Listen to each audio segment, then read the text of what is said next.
사도행전 4장 32절에서 37절.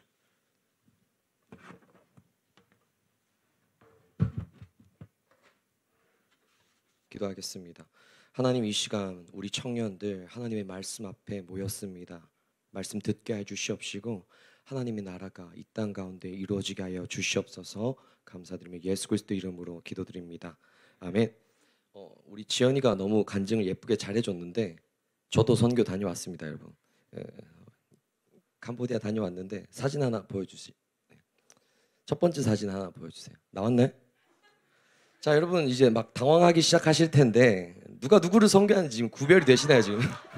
지금 누가 누구를 지금 선교하고 있는지 저도 분간이 힘든데 분명히 이야기합니다. 한국인이 캄보디아 선교를 다녀왔습니다. 한국인이 여기서 제 이름 모르면 이제 당황하실 텐데 한국인이 캄보디아 선교를 다녀왔고 이 사진은 무슨 사진이냐면 이제 한국에서 준비한 후원금을 전달하는 사진입니다. 다시 말하지만 제가 받은 게 아니라 주고 왔습니다. 네, 주고 왔는데 이것만 보면 진짜 도대체 누가 누군지. 자, 이분에 대해서 잠깐 제가 이야기를 할게요. 이분에 대해서. 이분의 이름은 레아스마이입니다. 레아스마이. 몇 살처럼 보이세요? 퀴즈. 첫 번째 맞추는 사람 제가 커피 사드릴게요. 땡. 아니에요. 땡. 정답. 자, 29살입니다. 29살. 레아스마이 29살. 한국말 저보다 더 잘하는 것 같아요.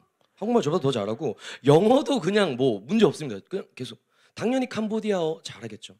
3개 국어 다 하는 아주 대단한 친구입니다. 누구냐면 캄보디아 수도 프놈펜에서 사역하고 계신 전도사예요. 저랑 이제 형 동생 했거든요. 제가 이제 이 친구 얘기를 왜 꺼냈냐면, 자, 여러분, 자, 잘 들으세요. 우리 송탄중앙침례교회가 20년 전에 캄보디아로 파송한 선교사가 있습니다. 20년 전에 아무것도 없던 캄보디아 그 황무지 같은 땅에 땅을 파고 기초를 놓고 어떤 비바람에도 흔들리지 않을 기둥을 세우고 붙잡으면서 캄보디아 땅에 침례교회가 시작되었어요.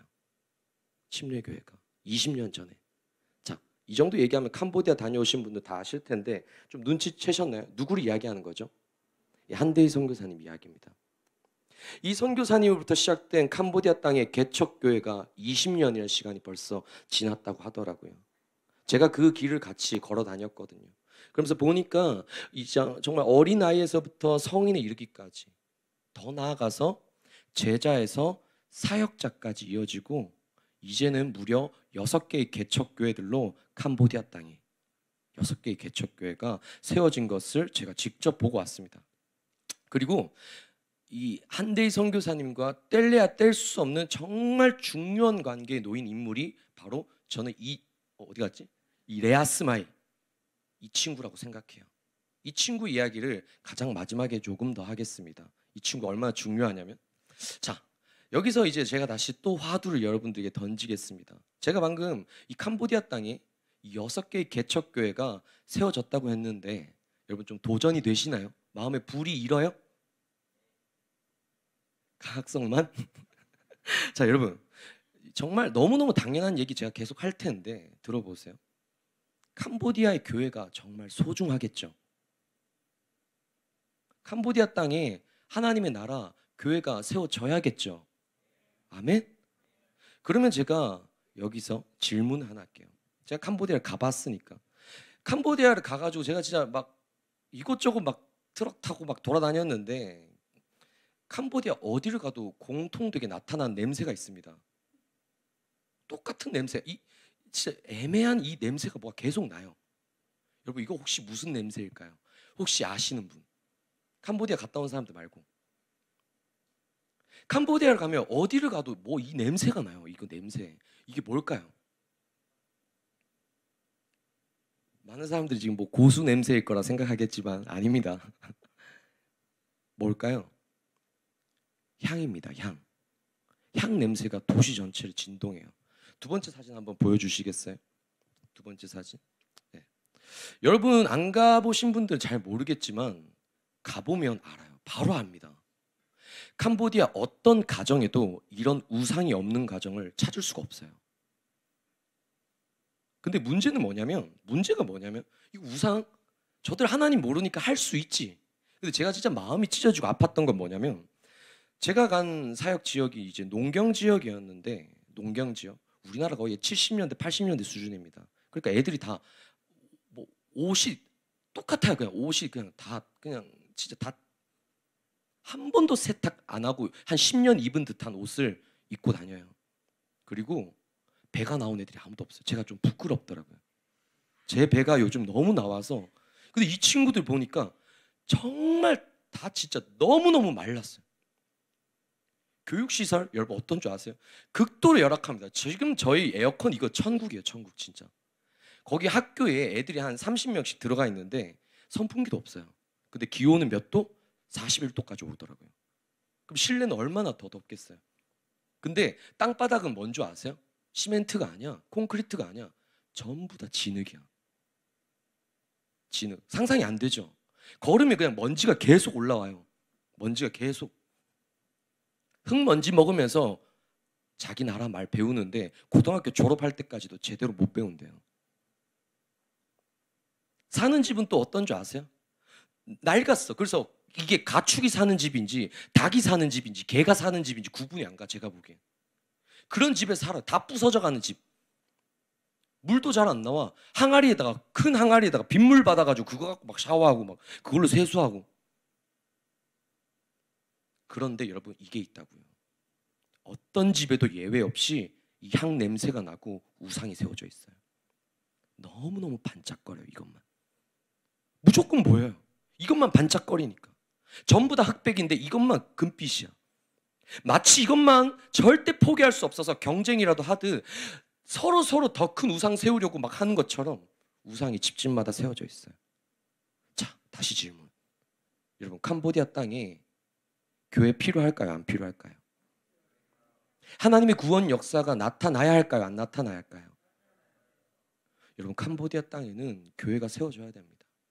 캄보디아뿐만이 아니라 지금 선교를 다니면 모든 청년들이 지금 마음에 뭐가 막 두드림이 올 거야. 이 땅에 교회가 세워져야 됩니다. 하나님의 나라가 세워져야 되는 거예요. 하나님의 말씀이 전하여져서 구원의 역사가 임하여서 한마음 한뜻으로 하나님이 허락하신 이 땅에서 하나님의 열매가 나타나야 된다고요. 그게 뭘까요? 사랑 안에 통용하고 나눔과 희생과 감사가 은혜가 나타나는 것. 우리가 소망하고 말씀을 통해서 얻은 이 하늘의 복이 하늘에서만이 아니라 이 땅을 살아가는 모든 그리스도인들에게 누구도 가난함이 없이 하나님 나라. 아멘. 자, 바로 교회로부터 그 하나님의 나라가 시작되는 것입니다. 그래서 교회가 어떻게 해야 된다고요? 세워져야 된다는 겁니다. 그러면 여기서 다시 질문.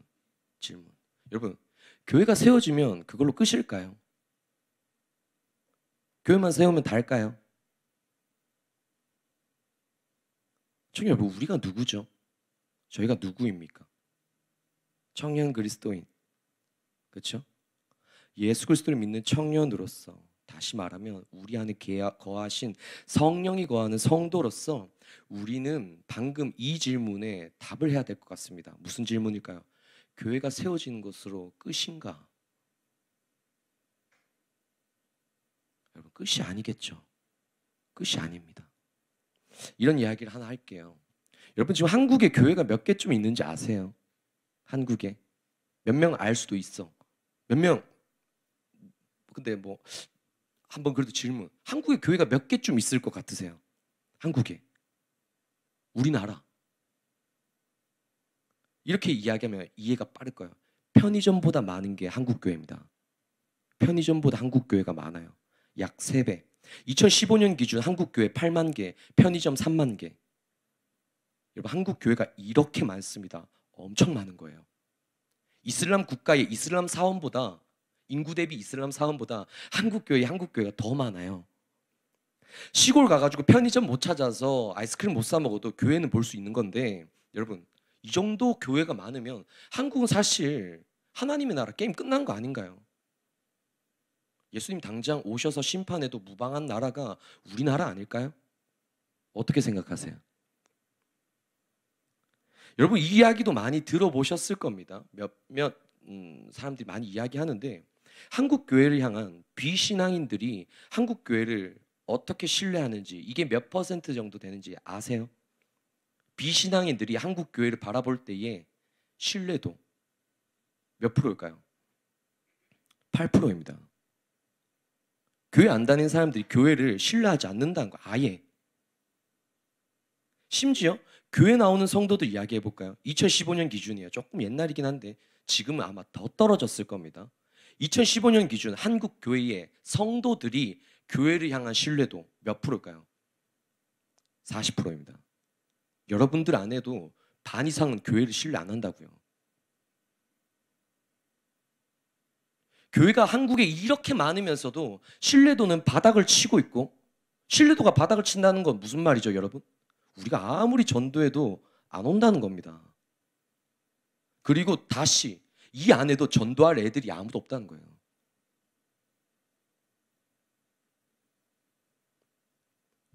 다시 질문하겠습니다.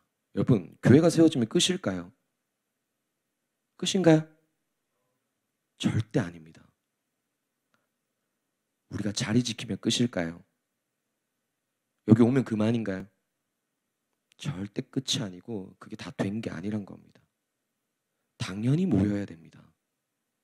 당연히 모여야 되고 우리는 이제 여기서 더 나아가서 모여서 무엇 할 건데? 모여서 뭐 할 건데? 모여서 어떤 이야기하고 어떤 영향력을 나타내는지를 다시 점검해야 될 때 바로 지금입니다. 즉 지난주 말씀처럼 여호수아와 갈렙처럼 온니엘처럼 믿음의 눈으로 우리 교회를 즉시하고 불모지와 같은 곳에 선교를 떠날 줄 알고 우리의 다음 세대들에게 복음을 전할 줄 알고 제자 삼아내려고 하나님의 나라를 세우려고 애쓰는 모습, 분투하는 모습, 땀 흘리는 모습, 희생하는 모습 우리 안에 있어야 된다는 거죠.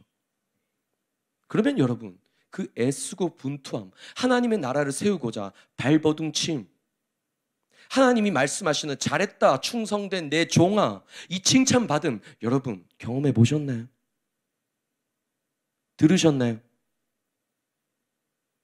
이게 아니라면 여러분들이 하나님의 나라 성도이고 광야를 지나갔고 요단을 건넜고 여호수아 세대라는 증거가, 내가 하나님 나라의 백성이라는 증거가 여러분 무엇으로 증명할 수 있겠어요? 증거 어디 있습니까? 설마 하나님이 분명하게 성경을 통해서 말씀하시는데도 내 기준으로, 내 착각으로, 내 과거에 매여서 여러분 지금 이 예배 속에서도 실수하고 계진 않으세요?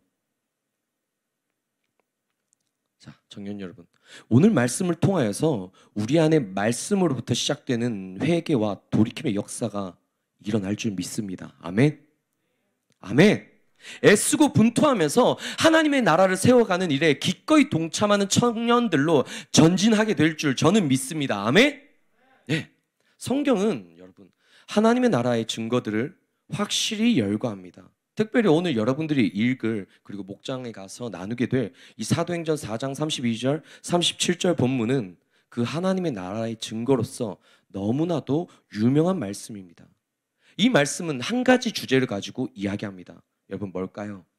통용입니다. 통용.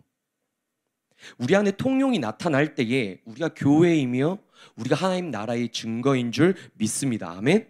자, 여러분 지금부터 통용에 대해서 이야기할 텐데 우리가 이 통용을 이야기하기에 앞서서 잠깐 사도행전 3장과 4장을 살짝 짚어봐야 될 것 같아요. 사도행전 3장과 4장을 보게 되면 누가 나오냐면 베드로와 요한이 나타납니다. 이 베드로와 요한이 복음을 전하다가 걷지 못하는 자를 발견하고 어떻게 하죠? 일으켜주죠. 일으켜줬다가 어딜 가게 돼요? 잠깐 구치소에 들어가게 됩니다. 잠깐 구치소에 가서 고생하는 베드로와 요한을 사도행전 3장 4장에서 볼 수 있어요. 또 이와 동시에 누굴 볼 수 있나요? 이를 너무 싫어하는 관리들도 볼 수 있습니다. 이들이 구치소에 들어간 베드로와 요한을 심하게 문책해요. 야, 내가 예수님 말하지 말라 했지. 예수님 이야기 꺼내지 말라 했지. 사람들 모였을 때 예수님 이야기 하라고 했어, 하지 말라고 했어. 이게 관리들. 이 관리들이 사도행전 3장 4장에 기록된다고요. 베드로와 요한을 심하게 협박합니다. 예수 이야기 하지 말라고. 예수 이야기 하지 말라고. 그러나 요한과 베드로는 뭐라고 고백할까요, 여러분? 4장 12절에 이렇게 나옵니다. 다른 이로서는 구원을 받을 수 없나니 천하 사람 중에 구원을 받을 만한 다른 이름을 우리에게 주신 일이 없음이라. 그리고 20절, 우리는 보고 들은 것을 말하지 아니할 수 없다, 이렇게 이야기해요. 베드로와 요한은. 그러니까 모든 사람들이 하나님께 영광을 올려드리고 관리들 역시도 구치소에 있는 베드로와 요한을 풀어줄 수밖에 없어요. 그렇게 베드로와 요한이 풀려나요. 구치소에서 나와서 어디를 향하냐면 제자들을 향해 갑니다.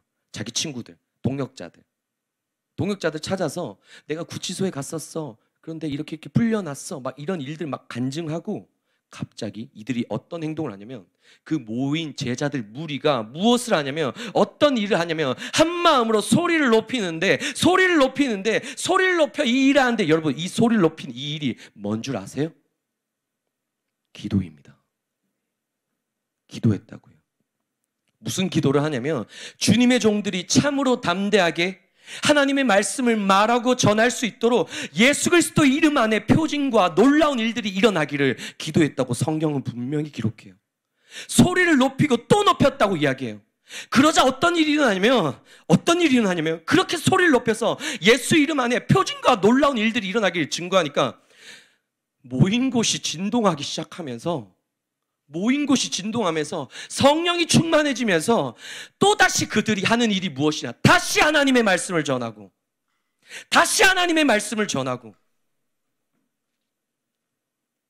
자, 청년 여러분, 오늘 우리가 나눈 이 본문이 증거하는 통용의 이야기가 일어나기 전에 어떤 일이 일어났다고요? 모인 무리가 기도했습니다. 우리는 이 일을 주목해야 합니다.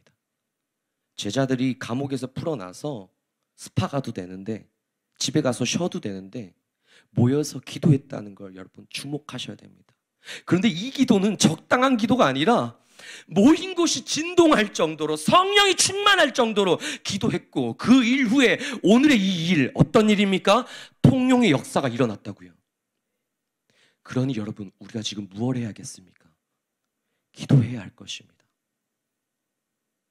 소리를 내어도 좋고 마음으로 해도 괜찮아요. 일어서서 기도해도 괜찮고, 무릎을 꿇어도 좋고, 두 손을 들고 해도 좋고, 가슴을 치며 기도해도 괜찮아요. 다만 어떤 모양이든 여러분 명심하십시오. 기도할 때에 하나님의 사랑이 여러분 안에 충만하여지기를, 정말 여러분들이 하나님이 성경을 통해 말씀하신, 증거하신, 제자들로 하여금 보여주신 그 교회가 여러분 안에 일어나기를 기도하십시오. 그러면 어떤 일이 일어난다고요? 그렇게 간절히 기도하여서 진동하고 성령이 충만하면 어떤 일이 일어나요? 오늘 통용의 역사가 일어난다고요. 32절 다 같이 한번 읽어볼까요? 32절입니다. 4장 32절. 하나, 둘, 셋. 믿는 무리가 한 마음과 한 뜻이 되어 모든 물건을 서로 통용하고 자기 재물을 조금이라도 자기 것이라 하는 이가 하나도 없더라. 아멘. 여러분, 통용하고 계십니까? 이러한 일을 보고 경험하셨나요? 아니, 이런 생각할 수 있을 것 같아요. 충분히.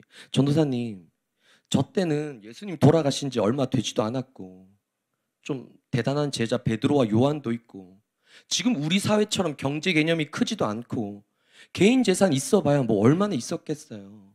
이런 생각 여러분 들지 않으세요? 그럼 여러분, 그때는 맞고 지금은 틀린 겁니까? 성경의 말씀이, 하나님의 말씀이 그때는 옳고 지금은 아닌 거예요. 안타까운 이야기 하나 하죠. 코로나를 지나가는 우리 사회가 공동체보다도 지극히 개인화에 있어서 가속화가 진행되고 있습니다. 내가 잘 되고 내가 좋은 게 좋은 거라는 인식이 어느 누구에도 예외 없이 부각되고 있어요. 그리고 저와 여러분들이 그 속에 살고 있죠. 그러면 여러분, 이러한 상황 속에서도 우리가 정말 통용할 수 있을까요? 세상 사람들이 우리가 통용할 때에 바보라고 멍청이라고 질타할 텐데, 비난할 텐데, 그러다 보면 나 역시도 회의감에 빠질지 모르는데, 여러분, 우리가 정말 통용하다가 괜찮을까요? 어떠세요? 그래서 하나님이 우리에게 성경을 통해서 말씀하셔요. 뭐라고 이야기하시냐면, 국이나 통용은 언제나 옳다 말씀하셔요. 여러분, 세상이 아닌 하나님 나라를 소망하는 여러분들 되고자 하신다면 말씀 안에 확신 얻으십시오. 아멘. 우리 말씀 같이 봅시다. 히브리서 13장 16절입니다. 히브리서 13장 16절 크게 같이 읽어보겠습니다. 오직 선을 행함과 서로 나누어 주기를 잊지 말라. 하나님은 이 같은 제사를 기뻐하시느니라. 아멘. 또 베드로전서 2장 11절 12절 읽어보겠습니다. 사랑하는 자들아, 거류민과 나그네 같은 너희를 권하노니 영혼을 거슬러 싸우는 육체의 정욕을 제어하라. 12절도 너희가 이방인 중에서 행실을 선하게 가져 너희를 악행한다고 비방하는 자들로 하여금 너희 선한 일을 보고 오시는 날에 하나님께 영광을 돌리게 하려 함이라. 자, 청년 여러분, 하나님께서 우리의 이런 걱정과 염려를 아시고 뭐라고 말씀하시나요? 통용이 옳다 말씀하십니다. 하나님의 사랑으로만 이루어지는 이 통용이 우리로 하여금 하나님의 나라의 증거를 나타내기에, 무너진 한국교회의 신뢰를 다시 회복하고 하나님의 영광을 세울 것이기에 이것이 옳다 말씀하십니다. 자, 그러면 청년 여러분, 여러분들 삶에 이 통용이 있기를 진정으로 원하십니까? 여러분들이 가진 것들이 여러분들의 것이 아니라 모두가 하나님의 것임을 인정하고 하나님의 뜻대로 더 가지기보다 나눠주기를 기뻐하는 삶, 그러한 삶을 정말 살고 싶으세요? 그런데 여러분, 이거 아셔야 돼요. 뭘 아셔야 되냐면, 이거 여러분들 지금 마음으로 결단하신 청년들 계실 텐데 그냥 결단한다고 되는 게 아닙니다. 잘 안 돼요. 안 될 거예요 아마. 주목할 것이 있는데 뭐냐면 순서가 있어요. 이걸 하기 위한 순서, 과정이 있는데, 먼저 첫 번째는 뭘까요? 우리가 좀 전에 나누었죠. 기도하는 것이 먼저입니다. 기도. 예수 그리스도 이름 안에 내 안에 이 통용의 역사가 일어나기를 간절히 기도해야 됩니다. 그리고 우리는 두 번째 순서를 주목할 필요가 있는데, 그것이 바로 33절입니다. 33절 다 같이 읽어보겠습니다. 사도들이 큰 권능으로 주 예수의 부활을 증언하니 무리가 큰 은혜를 받아. 자, 여러분 33절을 보게 되시면 통용의 일이 어떻게 일어나게 되는지 분명히 기록합니다. 어떻게 일어나죠? 증언할 때예요. 증언. 그러면 우리가 무엇을 증언하는 걸까요? 말씀이 증언하죠. 예수 그리스도의 죽음과 부활입니다. 내가 만나는 모든 사람들 앞에 침묵과 부정으로 일관하는 것이 아니라, 예수 그리스도를 아는 척 전혀 하지 않는 것이 아니라, 나를 위해 죽으신 예수 그리스도, 아멘, 그리고 나를 위해 다시 사신 예수 그리스도가 나의 이야기가 되어서 내 입술이 열리는 것입니다. 증언이 되는 것입니다. 간증이 되는 것이에요. 그러므로 또 다른 증언이 일어나고 또 다른 간증이 이어지는 것. 여러분, 이 증언하고 계십니까? 내 입술의 증언이 이미 그쳤고 부정과 죄악의 말이 가득하면서도 이 교회 안에 통용의 역사가 일어나길 바라십니까? 절대 그럴 수 없습니다. 우리가 증언할 때에 하나님의 나라 그 사랑으로 누구도 가난한 사람 없고, 그들의 가난함을 우리가 견디지 못하고 불쌍히 여기어서 내게 허락하신 그 은혜 안에 필요를 따라 기꺼이 나눠주는 일이 우리 안에 증언할 때에 통용 안에 나타날 줄 믿습니다. 아멘. 여러분, 사실 이 통용이란 개념은 좀 익숙하지가 않죠. 그런데 여러분, 통용을 명령하시는 하나님에게 통용이란 개념은 가장 분명하고도 확실한 사랑의 표현이라는 것을 아셔야 합니다. 우리는 지금 막 마음에 갈등이 일어날 거예요. 아, 전도사님 이런 설교는 좀 자제, 막 이런 생각 들 텐데, 여러분, 좀 외면하고 싶은 이 말씀, 좀 강제적인 것 같은 이 하나님의 뜻은 명령이 아닙니다. 왜냐하면 하나님은 자기 스스로를 말할 때에 사랑이라 말씀하시면서 그 사랑을 말로만 하지 아니하시고 어떻게 하셨죠? 증거를 나타내 보이십니다. 즉, 하나님의 사랑은 그 은혜 안에서만 분명히 통용된다는 것인데, 조금 더 이야기해 보자면 여러분, 하나님이 이렇게 말씀하셨습니다. 우리를 세상 무엇보다도 사랑하신다고 말씀하셨어요. 아멘. 그러면서 하나님이 동시에 어떻게 하셨죠? 그 본을 보이시는데 그 본이 무엇입니까? 하나님의 것 중에 가장 소중한 것, 절대 양보할 수 없고 나누어서는 안 될 것. 여러분, 이게 뭐죠? 하나님의 아들 예수 그리스도. 하나님이 통용하신 것입니다. 아들을 통용하신 거예요. 우리 때문에. 그러므로 여러분, 이 통용은 하나님 사랑의 가장 확실한 증거입니다. 하늘에서부터 시작되었고요, 이 땅에서 완성된 하나님 나라의 증거예요.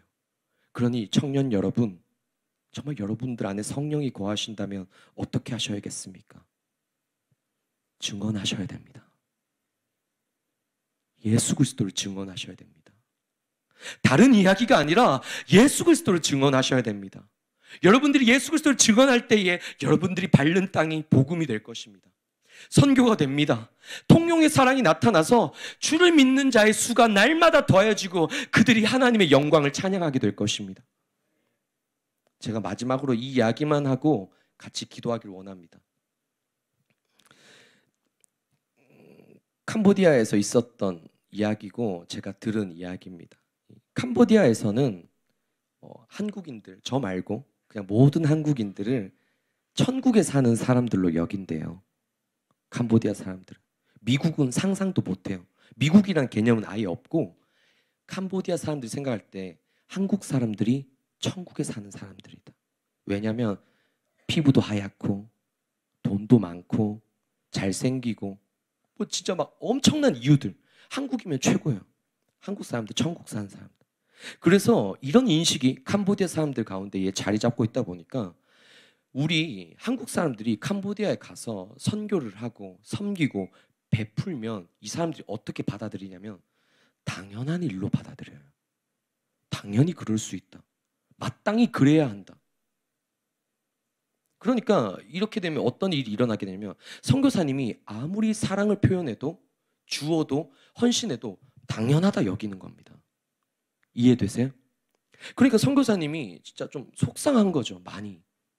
진짜 씨를 뿌리는데 그걸 당연히 여기니까. 이게 하나님의 사랑인데.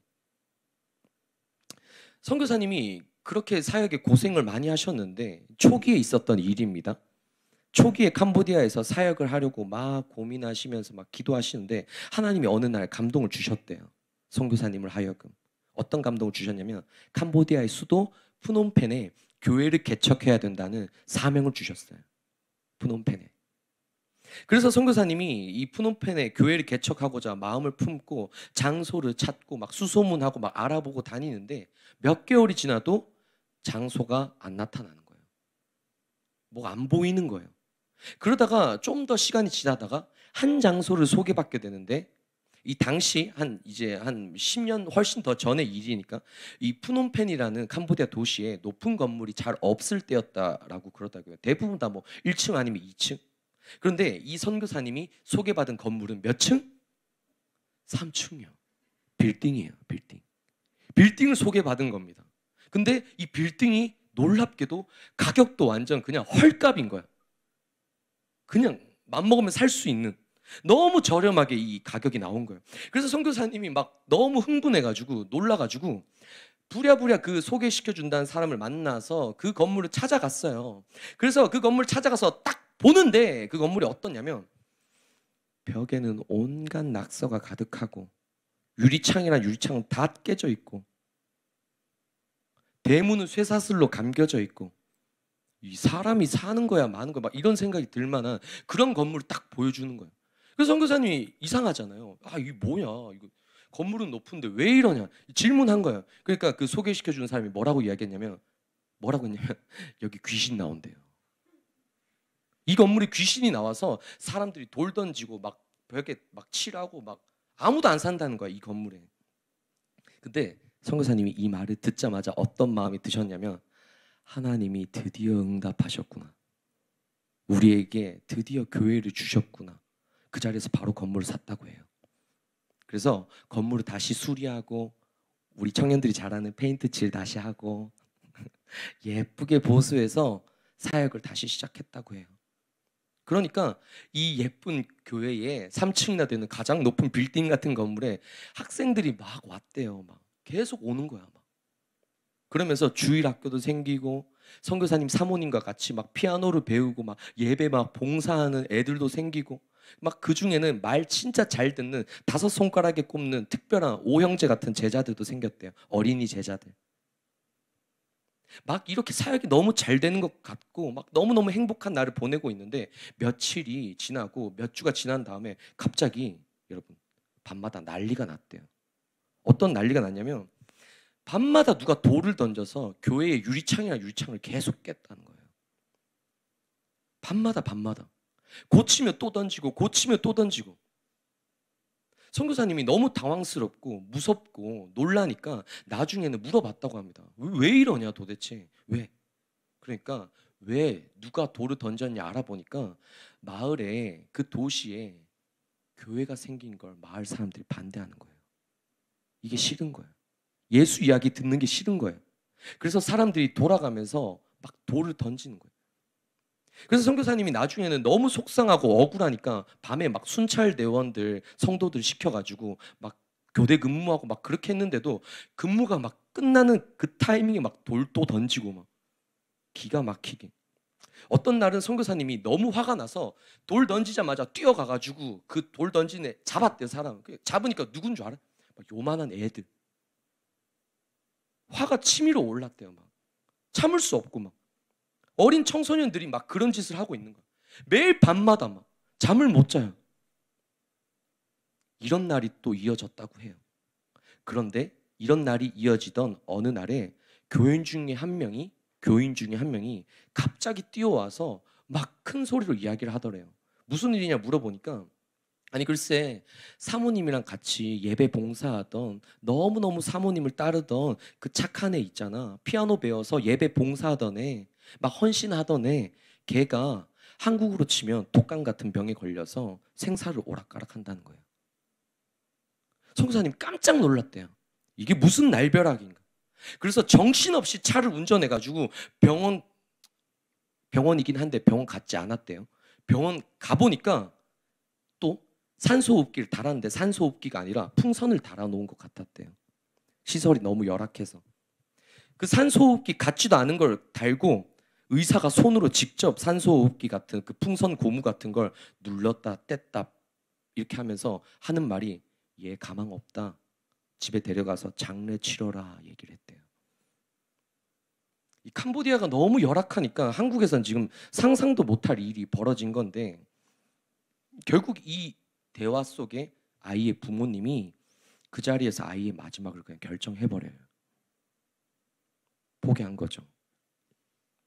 그래서 선교사님의 차를 이용해서 선교사님 이렇게 가정 뒤에 아이와 부모님 이렇게 태우고 시신을 태우고 집으로 돌아갔대요. 이때 선교사님의 눈에 눈물이 마르지 않았대요. 이때 원망했대요. 하나님을. 어떻게 이럴 수가 있냐고. 하나님 도대체 왜 이러시냐고. 이 캄보디아 열악한 땅에 보내셔서 사역하라고 하셨으면 이렇게 착한 애를 데려갈 게 아니라 돌 던지는 저런 나쁜 애들, 교회 벽에 낙서하고 욕하는 저런 애들, 나쁜 사람들 데려가야지. 하나님 도대체 뭐 하시는 거냐고 그렇게 원망을 했대요. 울면서. 눈물이 멈추질 않았대요. 돌아오는 길 내내. 성도들 역시도 정말 큰 낙심에 빠졌고 슬픔 속에 장례가 진행되었어요. 그런데 여러분 아까 제가 처음에 이야기했죠. 캄보디아는 어떤 문화가 자리 잡고 있다고요? 불교 문화가 자리 잡고 있어요. 그래서 장례가 이루어지게 되면 승려들이 와서 많이 모여서 장례를 주관해요. 근데 이 모습을 선교사님이 보는 거예요. 그러다 든 생각이 내가 이렇게 슬퍼서 울고만 있을 게 아니라 내가 지금 할 수 있는 게 뭘까? 내가 지금 할 게 뭘까? 내가 이 아이의 장례라도 치러줄 수 있다면 이거라도 할 수 있다면 이런 감동이 와서 용기를 내어서 그 아이의 부모님을 만나서 대화를 나눴는데 놀랍게도 이 아이의 부모가 장례 예배를 허락해 준 거예요. 이게 선교사님의 첫 장례 예배였대요. 뭘 아무것도 모르는데 그냥 울기만 하면서 그 장례에 그냥 있었대요. 그냥 울기만 하면서. 뭘 할 줄 모르니까. 경험이 없으니까. 소수의 교인들과 그냥 장례식 예배 뭐 말씀을 했는지도 모르겠고 기도했는지도 모를 만큼 그냥 울다가 그렇게 장례 예배를 치러주고 이 아이를 떠나보내준 거예요.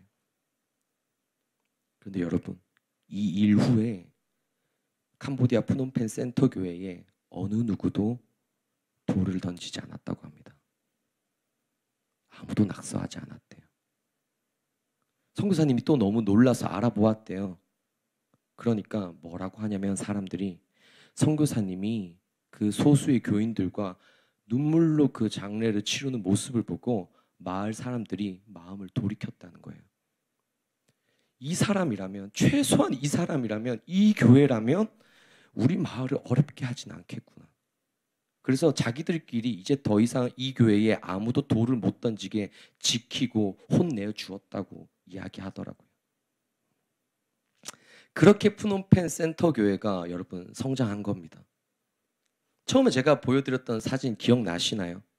저랑 레아스마이 전도사님 이렇게 서 있던 바로 그 레아스마이 전도사님이 프놈펜 센터 교회를 통해서 주님을 영접하게 된 청년이었어요.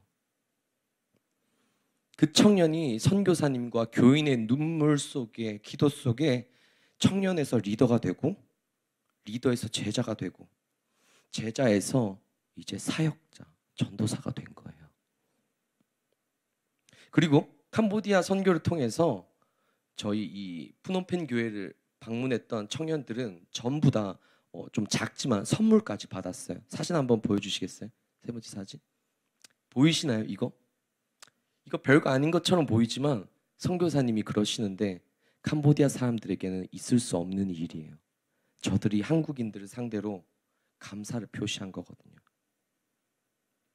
여러분, 이게 무엇인 줄 아세요? 성령의 역사입니다. 프놈펜 센터 교회의 희생과 헌신과 기도와 눈물 가운데 하나님의 나라가 세워진 거예요. 바로 통용하는 그 나라. 아멘. 자, 여러분 마무리하죠.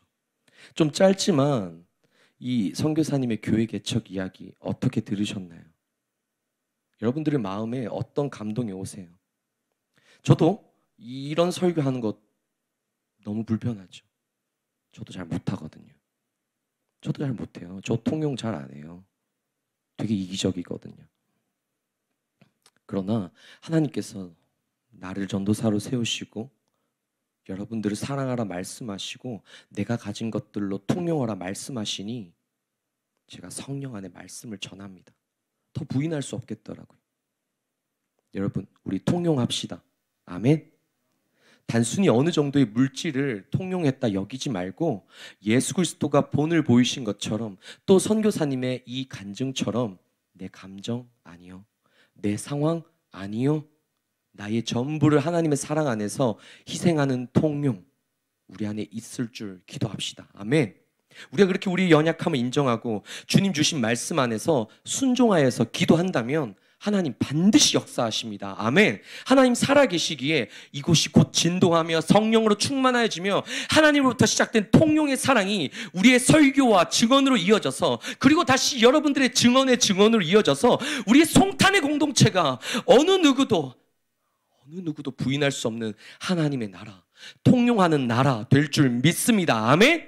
우리 이 시간 같이 주의 이름 한번 부르짖고 기도와 통용으로 나아갑시다.